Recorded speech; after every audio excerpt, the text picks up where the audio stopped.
Sakaling ikaw Ang mga perang papel ni Mang Jano, sukli raw sa mapapait niyang karanasan sa buhay.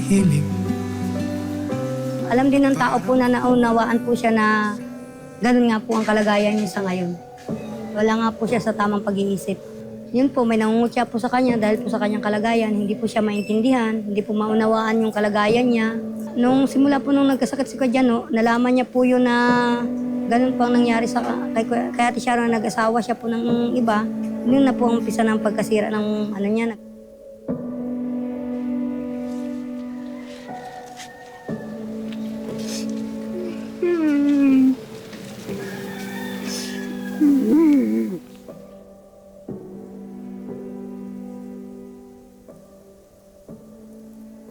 Kuya, anong ginagawa mo dito? Kumain ka na ba? Nung isang araw ka pang hindi kumakain, kuya.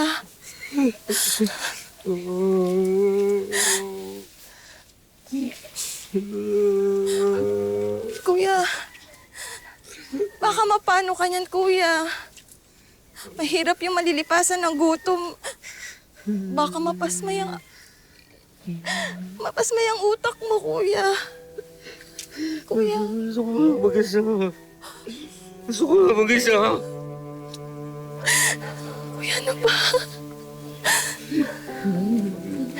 Kuya.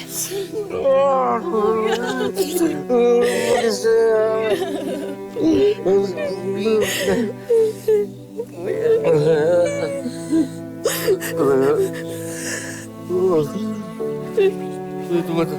Tumatawag yung mga anak ko. Tumatawag sila. Hello? Hello?